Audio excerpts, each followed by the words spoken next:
Hello.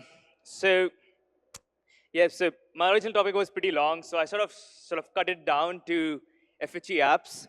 But so today I'll be talking about FHE apps. But before I sort of do that, I would like to tell you a bit of a personal story. So when I was in college, me and my friends used to work at a startup, and we were flatmates, and we work at different startups. You know, the thing that you do in college is like in summer you go for and work for startups, right? So one of my friend used to work for a startup that was building a expense management app. So, you know, you can use that app, record your expenses. If you go eat somewhere, if you go to H&M and buy something, you can just record everything over there. And that particular app was pretty nice. It had a pretty nice UI, and you can record everything over there. And that particular app had a really nice feature. That is that they had a tie-up with banks, and they would offer me microloans based on my expenses. So, you know, within a month, based on my expenses, they would offer me microloans. And that was pretty nice, because when you're in college, you need microloans for sure. Uh, but the problem that I had while using that app, I always had this thing in my mind, like, these people have all my data, like all the expenses that I've done within a month. And let's just say that my friend is not that good with computers and stuff, and then someone breaches the server. I'm not saying that the people are malicious themselves, but like, what if someone breaches the server? Then the person who breaches the server would have an entire profile of me, and then they can sort of like do stuff. So, and I had been wondering for a while, like, how can we build something? Like, is it possible to build an app in which you can keep the expense data local, and while you keep the expense data local, you can still offer the key feature. That is that you're still able to offer microloans to folks, to the users, while making sure that the data stays local. And I think I have an answer, and throughout this talk, I'll try to answer that thing. But before we do that, I would like to tell you the thing that makes it possible, which I usually refer to as FHE. But FHE stands for something called fully homomorphic encryption. How many folks are aware of fully homomorphic encryption over here? Very nice. Cool. So for the rest of you, I would like to tell you, I simply think of fully homomorphic encryption as something like this. So you've got a plain text data, right? You've got secret key, and then you encrypt, okay, my bad. You encrypt your plain text data with the secret key to produce a ciphertext. And think of ciphertext as something garbage. Like, no one can determine what the plain text is. And now, you hand over the ciphertext to the server. And the server is a black box. Now, server can compute any function on the ciphertext. Think of the server as a black box. It can compute any function on the ciphertext, and that function would be valid on the plain text. And it produces an output ciphertext, and and sends it back to you. Now you decrypt the ciphertext using your secret key, and you learn the plain text, the function evaluated on the plain text. So think of FHE as a black box using which you can evaluate any function on your encrypted data. Cool. So in order to build that expense management app that offers microloans to its users while making sure that the user data stays private, we would be sticking to one of the schemes in FHE called CKKS. There are multiple schemes, TFHE, BGV, and so on and so forth. But I would be sticking to just one scheme for today called CKKS. Now, what is CKKS? Well, I like to think of CKKS as, something which has two special properties. The first one is that in CKKS, you can operate on real numbers. So I think of plain text in CKKS as a plain text slot that has real numbers. What are real numbers? Like numbers like 0 point something, something, something, something, something. That's a real number. So think of CKKS plain text as a real number. But another special property of CKKS is that a single ciphertext or CKKS does not only have a single plain text slot, it has multiple plain text slots. So you can imagine like 8, 16, some power of 2 plain text slots. And when you operate on a single ciphertext, it works in a SIMD way. So what do I mean by that? So when you have two CKK ciphertexts, for example,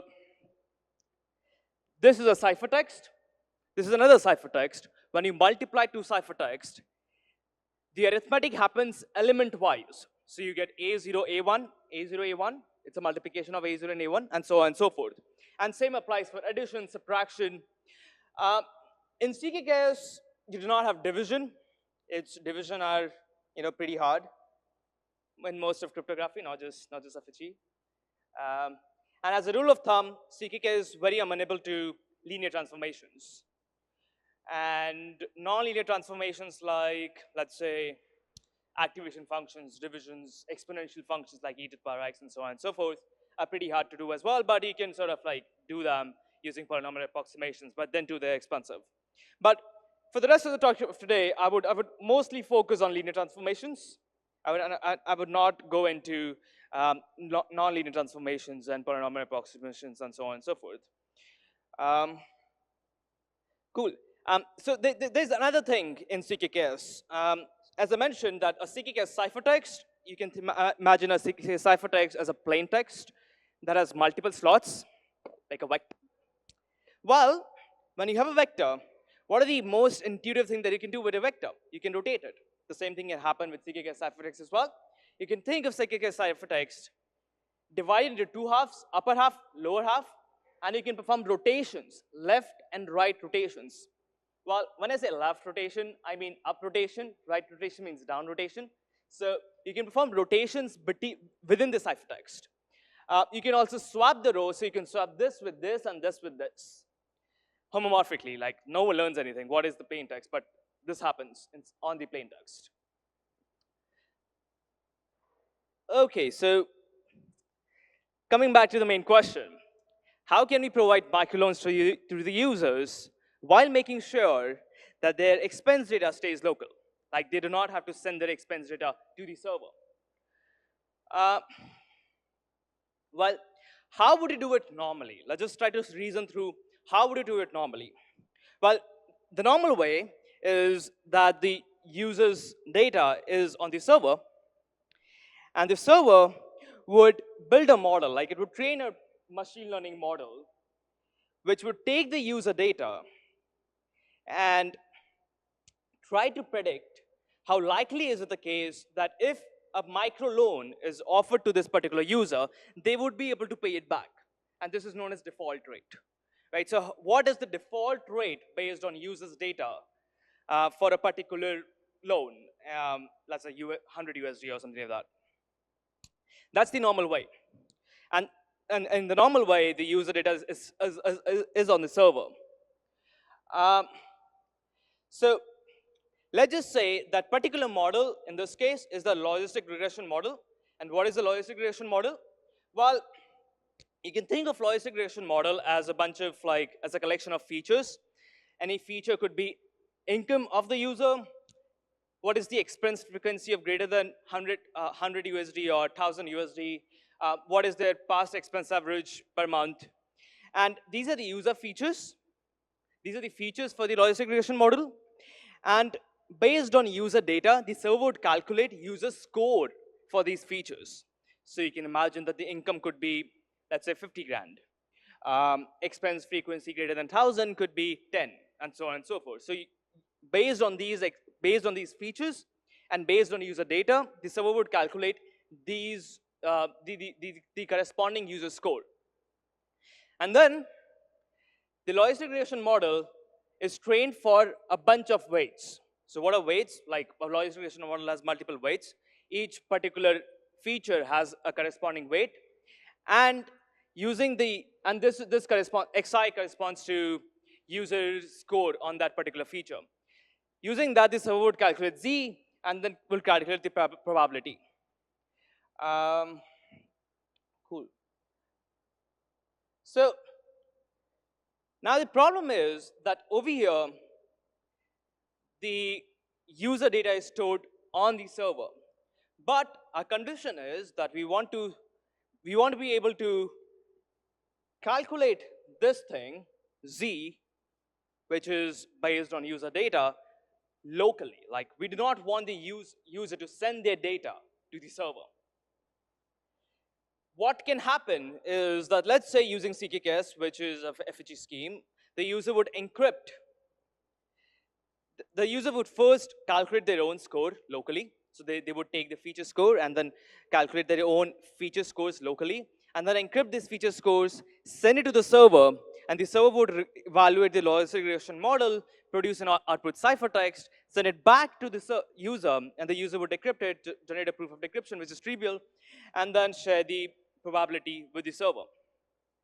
Well, it could work that way, but we are still left with a very crucial question. And the crucial question is, how can the server calculate and evaluate this logistic regression model homomorphically, right? Because the server is only getting encrypted user data. Well, you would notice that we just have to calculate Z with encrypted XI, right? Because only the user data is encrypted. So how about the user encrypts their score on certain features? So this is a ciphertext as a vector in CKKS, and the server takes a CKKS plaintext of the corresponding weights, and it multiplies element-wise, and you get this thing, which is the first thing, right? So a summation of this would give you Z. Summation of this is equivalent to this. So we just need to figure out a way, after this homomorphic multiplication, we just need to figure out a way to sum all these values. And still, like, coming back to the point, this is a vector, right? So these are stored in multiple slots of the same CKK ciphertext. So how do you do this? Well, you would have to calculate the inner product, and the way that happens is, well, if you're more algorithmic, like you understand algorithms much better than I do, then probably this would suit you better. But if you have a much more, intuitive understanding of this thing, so the way it would work is that we have the initial ciphertext is like this, and as I mentioned before, you can split the ciphertext into two halves, upper half and lower half, and you can rotate within the halves. So what the server would do is that it would rotate the ciphertext left by 1 and added with the existing ciphertext, you will get this, and then rotated by 2 and added with this one, you would get this. So over here, you can notice that we have summation of all the first 4 slots here, here, here, here, and summation of all the lower 4 slots here, right? And the next step that the server would take is this. It would swap the rows and add them. And hence, you have inner sum, that is value Z, in all the slots. So, okay, so now the server is happy. They were able to, build this particular app with, while making sure that the user's data stays local. They do not have to pay any fees and so on and so forth. They comply with all the regulations. But turns out, there are just too many expense management apps. Like, there's just too many expense management apps, right? Like, you've got one from Revolut and so on and so forth. And they were not able to, compete with other companies. So I really do not know whether they exist as of today or not. Like, I just checked their website a few days back, and it was running 404. But keeping that apart, let's just assume that they decided to pivot. They decided to pivot to something else, something much more special, something much more exciting. Let's see. So they have expenses, which is a very private data. It's a very local data to the user. And they wanted to use this particular data in some other way. They wanted to use it for building their next startup. They thought that, well, you've got expenses of users. You can use it for something. And expense is pretty private data. You can use it for probably matching people. Like, you just make people based on their expenses. And let's just see that how can we build a matchmaking app while making sure that based on expenses, and while making sure that the expense data of users stays local. But before we do that, we should sort of understand how would we do this in plain text, right? So we are building a matchmaking app based on expenses. So let's just say these are my expenses, right? I spend a bunch of money here and there.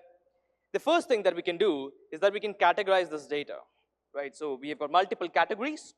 We put these expenses into these categories. So Starbucks going to coffee, Asian food, so Bafang goes to Asian food, and so on and so forth. So now you have a bunch of fixed categories, and the frequency, like the total amount that I pay for in these categories. Now what we have to do is, we have two folks, let's say me and you. Well, there's no over there, but like me and you. And these are my categories, and these are the expenses that I've done in these categories. These are your categories, which are the same categories, and the expenses that you have done in those categories. And we need to find how similar these two things are, because if they are more similar, then probably me and you are a great match. So we just need to figure out, how do we check whether these two things are similar? Well, in traditional ML thing, like machine learning space, there exists a very really nice formula to do this. It's a distance function, which eventually is a cosine function. So this is known as cosine similarity, wherein, so this is the formula for cosine similarity, but going back to this point, you just take these values and take my frequencies, take your frequencies, and we just take an inner product of those frequencies, which is xi, yi, and we divide by the norm. And what is norm? Well, norm is summation of square of the values and the square root of that. So for example, let's say my frequencies are x0, x1, x2, x3, x4. The norm would be x0 squared plus x1 squared plus x2 squared plus x3 squared, and a square root of the addition, right? So that's the norm. And you would calculate your norm as well, and we would calculate the inner product, and that would tell us how similar our expenses are. Well, but right now what we're doing is that we are handing over these things to the server. So we're handing over our expense data to the server. But what we really want to achieve is that we want to make sure that we do not send our expense data to the server, and our expense data stays private, because that's a very private thing. So the way it would work is that I would encrypt my frequencies that are x0, x1, x2, x3, send it to you.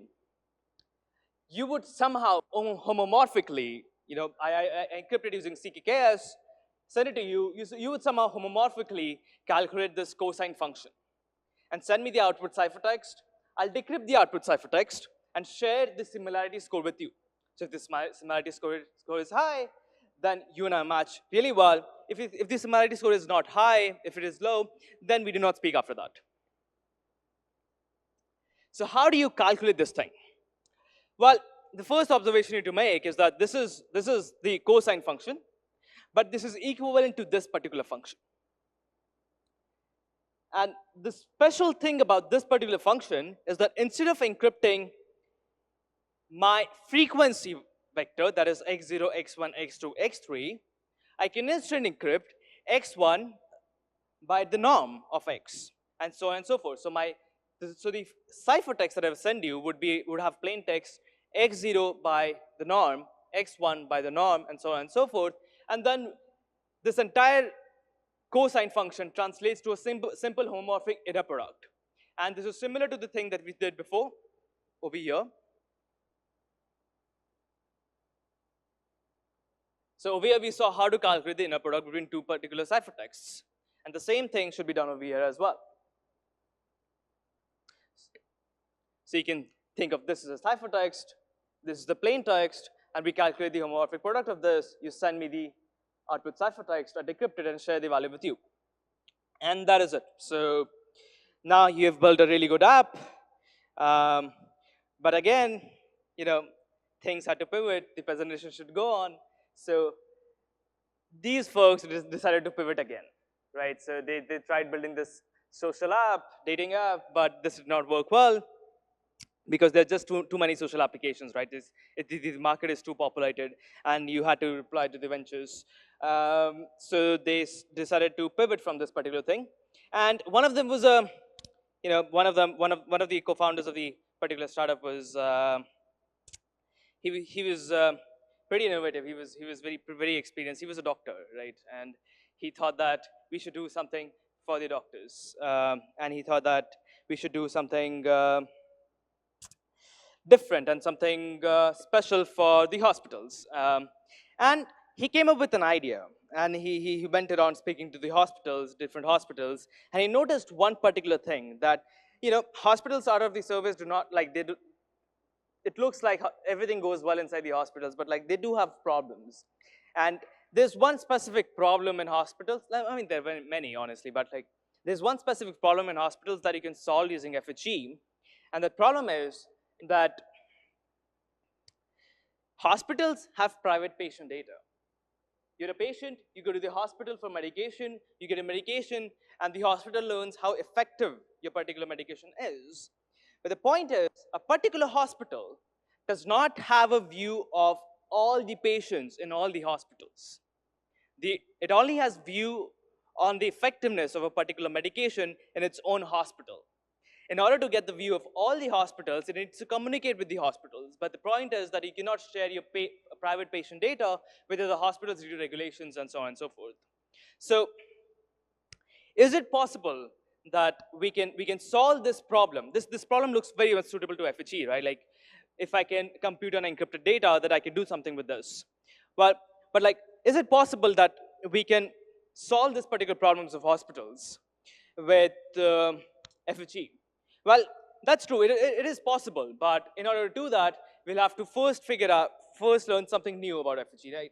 We need to first learn something new about FHE, and that is threshold FHE.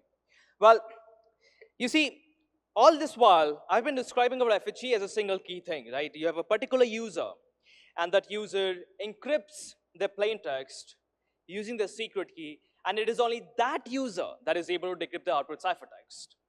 But what we really want to achieve in case of hospitals is that only when all the hospitals or most of the hospitals agree to decrypt the ciphertext, they should be able to decrypt it. So this is the place where threshold FHE comes into picture. So what is threshold FHE? Well, threshold FHE has two simple new ideas. The first idea is distributed key generation, and the second idea is threshold decryption. The first idea, distributed key gen, is as simple as this. So all these hospitals would have secret shards. There is S1, S2, S3, S4, and they can come together and perform this MPC. MPC stands for multi-party computation operation called distributed key generation, and they can generate a public key. Now, any ciphertext that is encrypted using this public key can only be decrypted when all these hospitals come together and cannot be decrypted otherwise. So you've got this public key. Now, what the hospitals would do is that they would encrypt their private inputs using the public key, which we generated right here. And the FHE circuit would run on their private inputs. So you can imagine them encrypted their patient data. So this hospital encrypts their patient data, that hospital, that hospital, that hospital.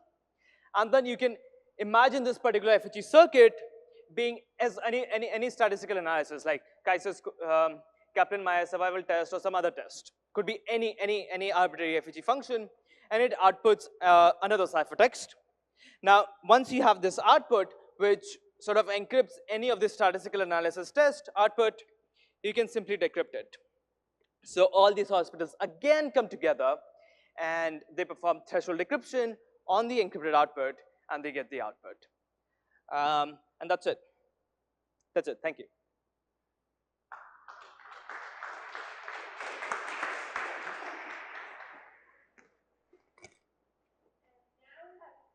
Minutes Q&A time. Does anybody have any questions?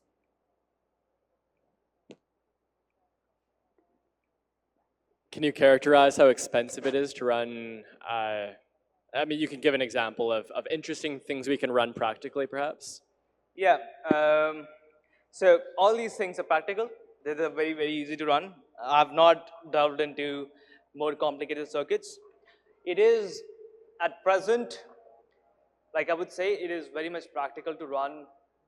Let's just say that ML is hard or something like that. Let's just say that if you're familiar with REST-nets and stuff, those are somewhat complicated circuits. When I speak of circuits, I'm speaking of FHE circuits.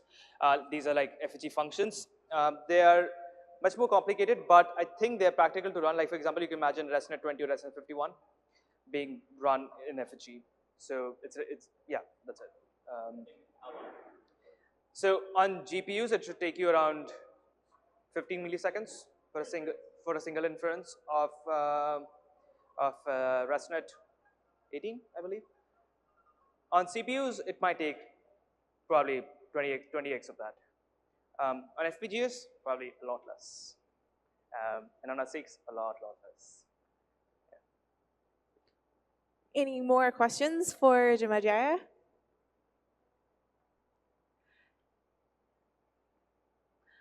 Thank you so much for you. the talk. Thank you.